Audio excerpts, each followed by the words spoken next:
Okay, let's go. Welcome to our media briefing on day 44 of the legislature. One day left. We're pretty excited about bringing this to an end tomorrow at midnight. We also want to give a special welcome to those who are watching us over the internet. Please send in your questions. We'd be happy to address those. And we'll open it up now to questions from the media. I noticed you, Senator Shiazawa, and others have been off the floors today. Is there any negotiations on Healthy Utah, Utah Cares, healthcare going on? There are some negotiations going on. What's going on? Well, care to enlighten me? It's too early to say what might come to fruition there. We're talking. That's a positive thing. Are the talks promising? Are you guys finding common ground? It's tough. It's tough to gain any headway, but we are at least making some. Is there going to be a deal, do you think? Too early to tell. Senator Niederhauser, Greg Hughes has cast it as if the Senate and the governor need to move forward, that the House has already moved tremendously from a position of wanting to do nothing. Do you see it that way? Has the Senate already moved in making Healthy Utah a 2-year program? Well, there has been some movement as far as Healthy Utah is concerned, and those were movements that we supported as the Senate.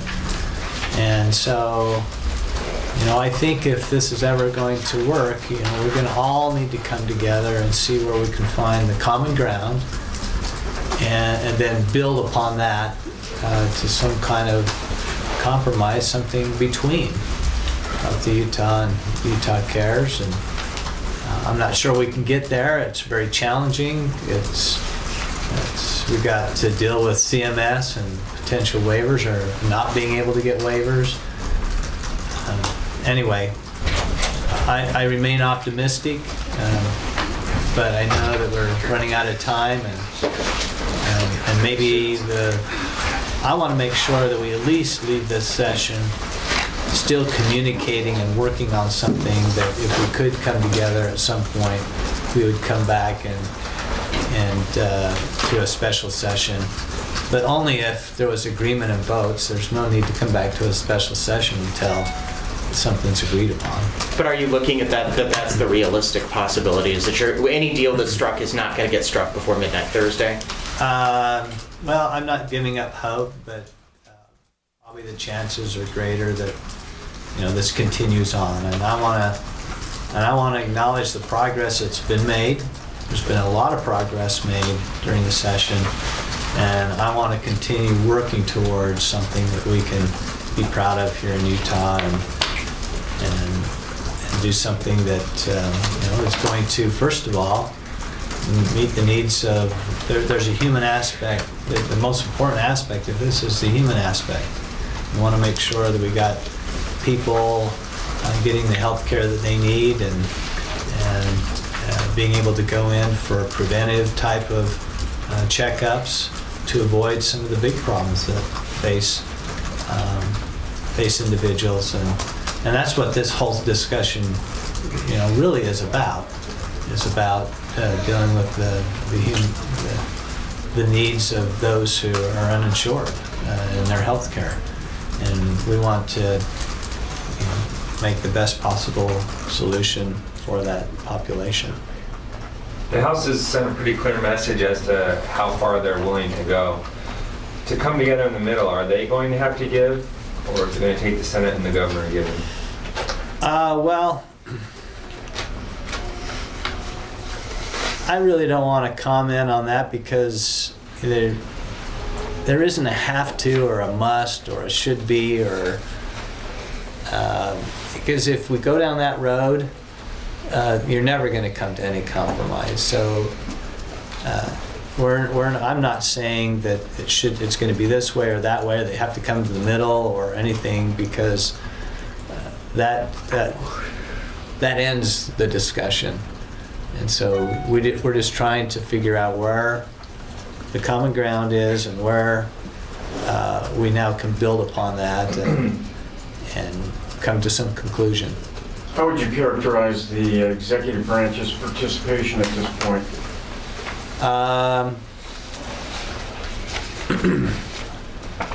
Hasn't been a lot of discussion there.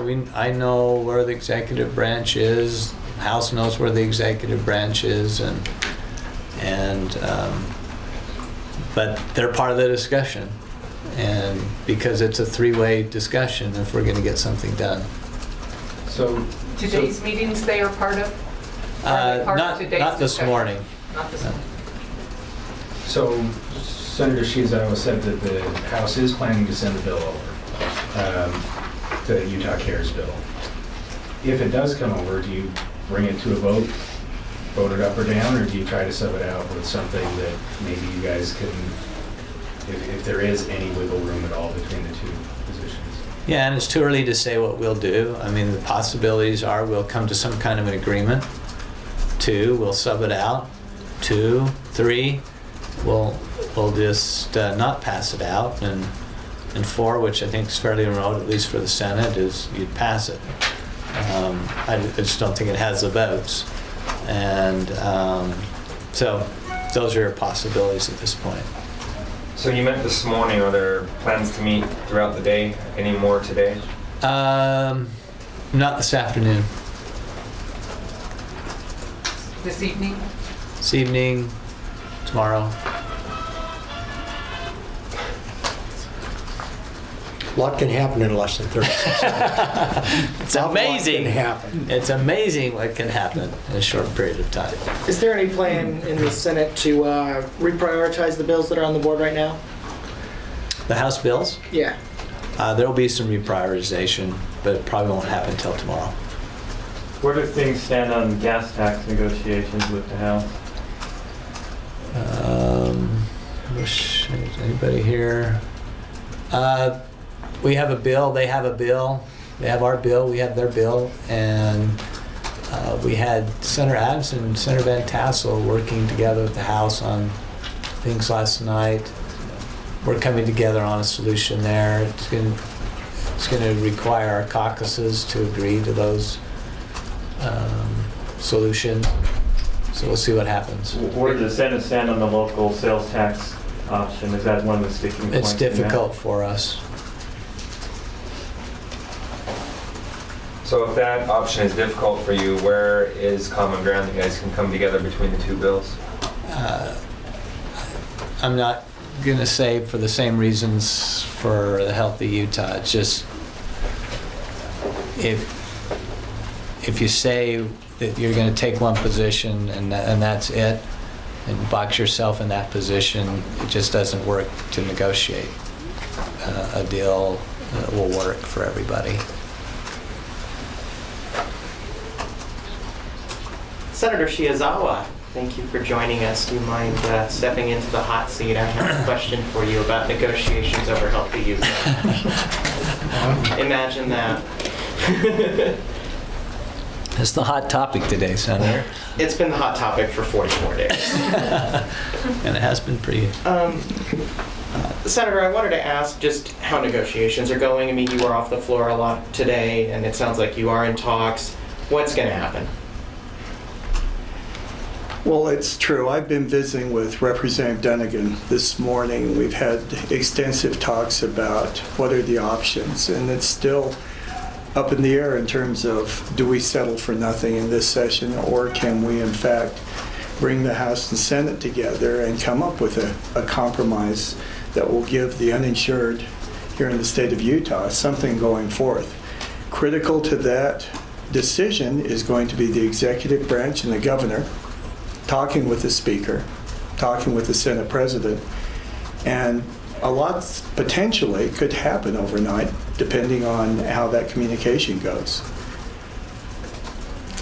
You've been pretty critical of the PCN aspect of their side of the proposal.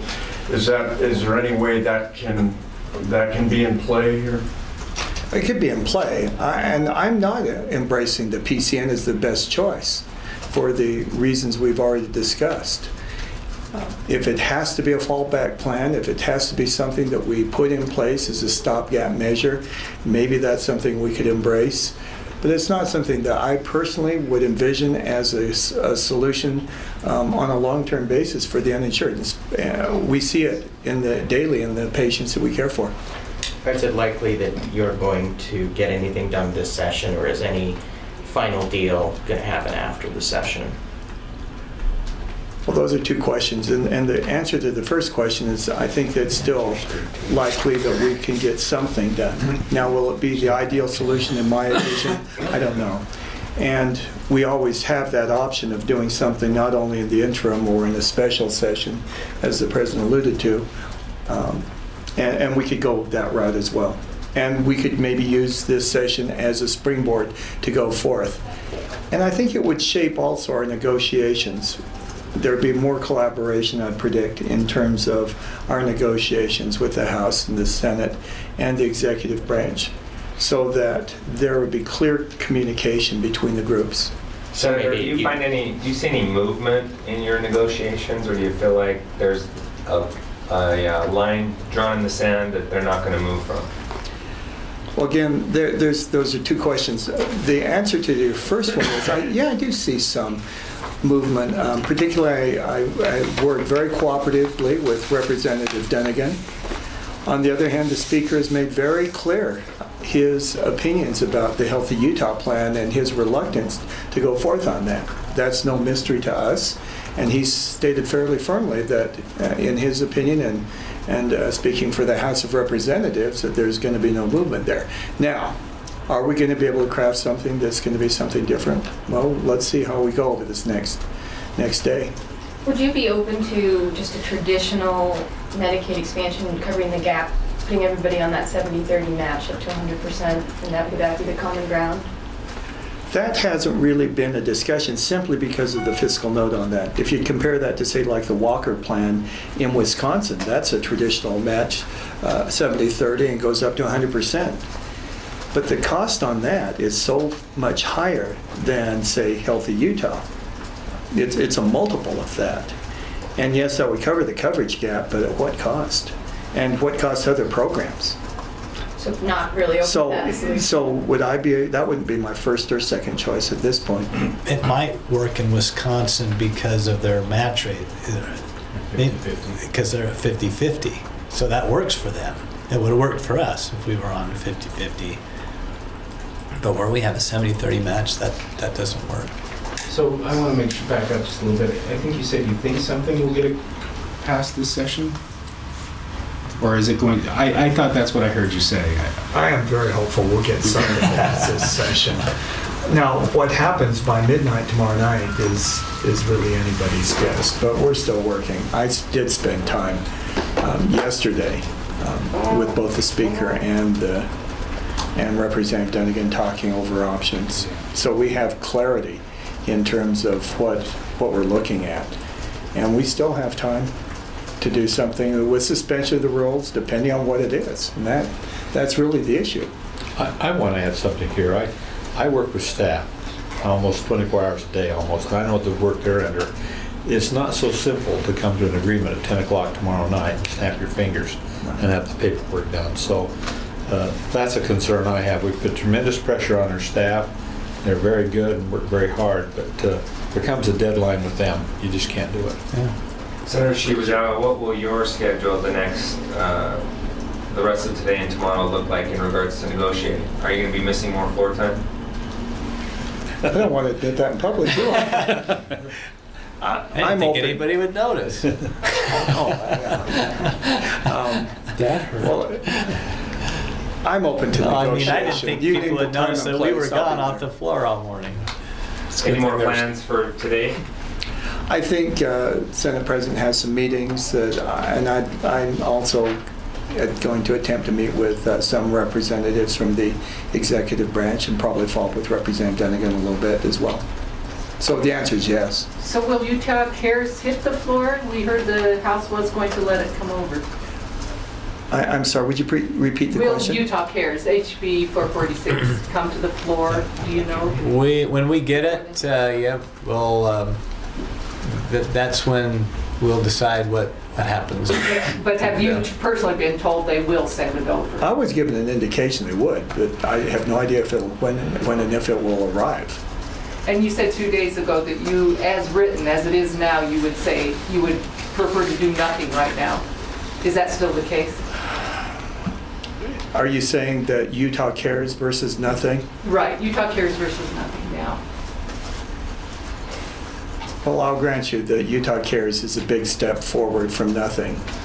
But fiscally, I struggle with that bill. It costs so much more than the Healthy Utah proposal. It covers so far fewer patients than Healthy Utah. Those are two big hurdles that I have to reconcile with. So you're undecided, or you are? I think we're just saying that everything's in play, and it would be imprudent for us to say anything else. Senator Hillard, as you're talking about the strain on staff, what realistically would be a deadline that we would need to see something from 6 o'clock tomorrow, or? Well, we're going to announce today that by 5 o'clock this afternoon, we have our list of fiscal notes that we're going to recommend to caucus to approve. We want to, by 5 o'clock tonight, or before we leave this evening, have every fiscal note passed. And so what'll happen tomorrow, if there's a fiscal note that we haven't funded in our bill of bills, they won't be funded.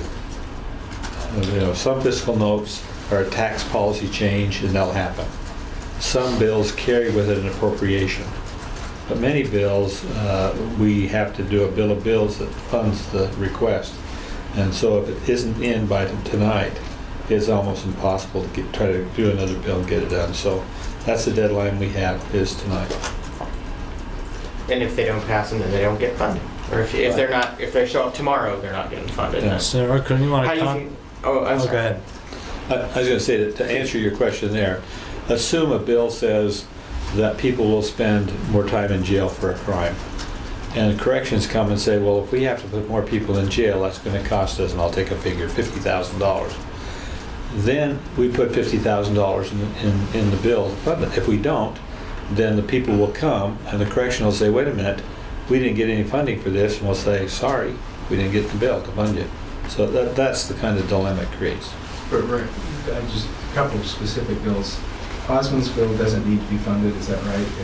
It's a net revenue increase Positive. this year. Healthy Utah, I assume, would need to be funded. Yes. So if it's... Healthy Utah would not need to be funded this year. Yeah. I'll answer that. Right? Senator Shivazawa's bill, as I understand it, generates a little bit of money. Now, we have not built out the budget, nor do I want to. But, because, I mean, we don't have to spend every dime. We're down to that point. But next year, we would have to come up with $25 million one time to fund it. As I understand Healthy Utah, if it passes, it has a $25 million ongoing cost. Utah Cares. Utah Cares, excuse me, and we'd have to find the money to fund that. So just to be clear, Utah Cares comes to you tomorrow for a fiscal note. It's not happening. We'd have to put the money in the bill itself. Yeah. And figure out how to fund it. Yeah. Because it But you requires can- more than you've set aside. But you could figure all those things out. Absolutely. Yeah, I mean, We'll have executive appropriations tonight, and that's the bill list we finally approved. And then we have to get the bills passed to coordinate with that. Are you funding criminal justice reform? I know 348 is due to be passed in the Senate, or due to be heard in the Senate soon. That's the criminal justice. We would hope to. It'll be one that we as leadership will recommend to our caucus that we fund, but they decide out on the floor. But you had the $9 million. We had that in the budget. And then you have Yeah. $3 million in social services or Right. something like that. Yeah, we've already funded that in the budget bills. And then you've got 348 is an additional component, is that right? Well, That's the statute that goes with the With the appropriation. Okay. So it's already. So even though the appropriation has been made, maybe there, the bill still has to pass. Yes. And prison relocations, or any budgeting for that? And has that been funded? we've set aside money for that, and I think That was in our budget Yeah. bills. It's like 80 million? $80 million, But one time. Land or purchasing? Has to be. yet. We had a lot of one-time money this year, and we want to use as much one-time money as possible to reduce the amount of a debt we'd have to incur, and we think that it's even possible if things are good in our economy over the next couple of years, that we might be able to do it with just one-time money and do it without very much debt.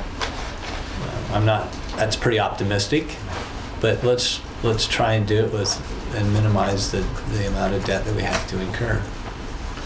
Let me give you another good example. We put in $2 million for admin in social services. We now have new figures come in that say we only need $1.6 million. So there's $400,000 there that we are now free to use.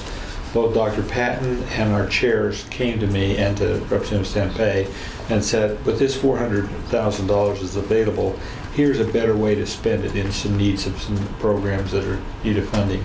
And so we've approved that, and that'll be part of our list to recommend to our caucus today that we do that. So the fact you pass a bill one way or you have it one way, you can change it later on as you do a final bill.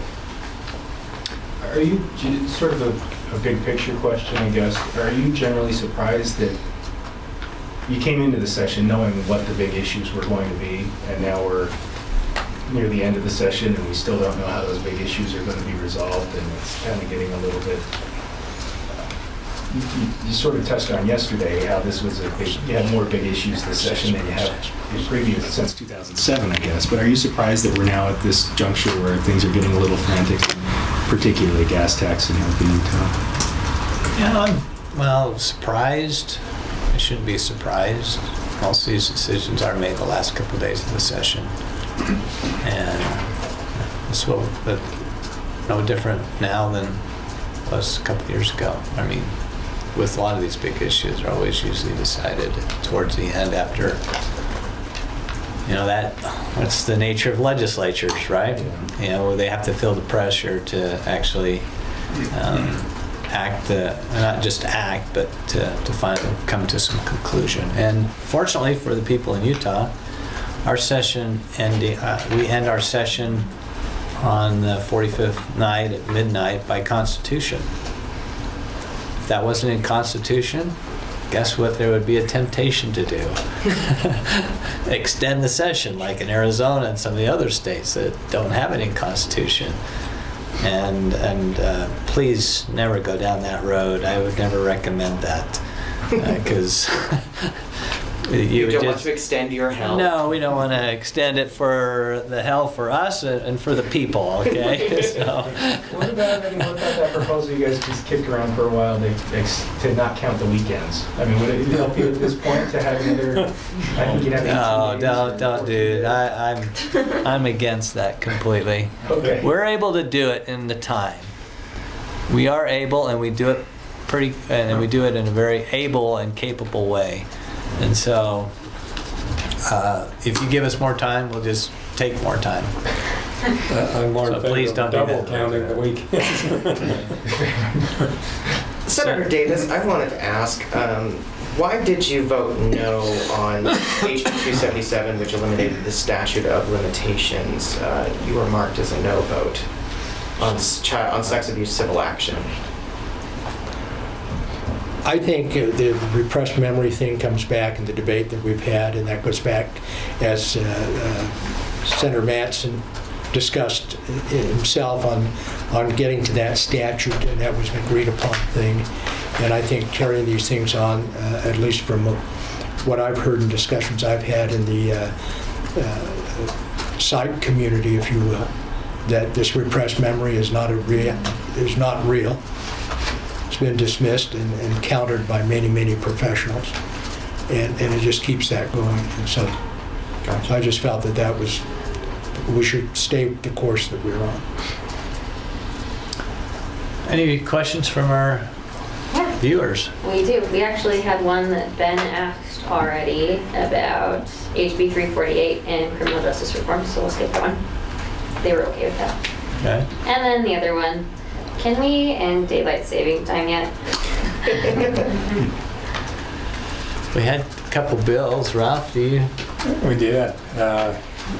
I'm not sure where the last one ended up, but Never made it out of rules. yeah, so here we are with about 50% of the people who like it, about 50% who do not. And so it's really a tough issue for everybody. And I think until there's more of a movement out there with other states, we do have Arizona to our south, who's the only state in our region that doesn't switch. But until there are other states, we probably are going to have a difficult time shifting unless there are other states that want to, because we end up being different than everybody else. And that seems to work all right for Arizona, but I know the farm community, the ag community has always said, we get up at the same time every morning, go to bed at the same time at night, doesn't matter what the clocks say. But there are other folks, the professional folks, who say, we love to have that extra hour when the temperatures are warm and nice and we do more things in the afternoon.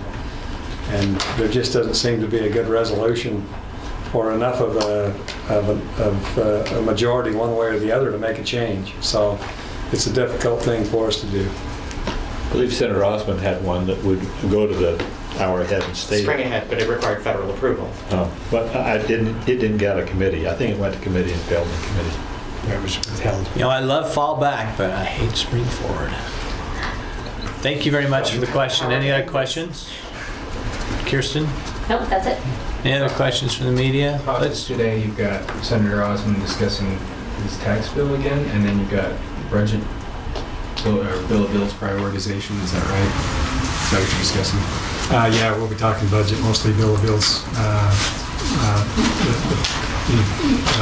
appropriations bills. But we're also going to be talking transportation. That's going to be a big part of our caucus discussion again today. See where we are on the different ideas, the different bills that are coming to us. So I suspect we'll spend a lot of time on that as well as appropriations. Thanks, everyone. Thank you. Thanks.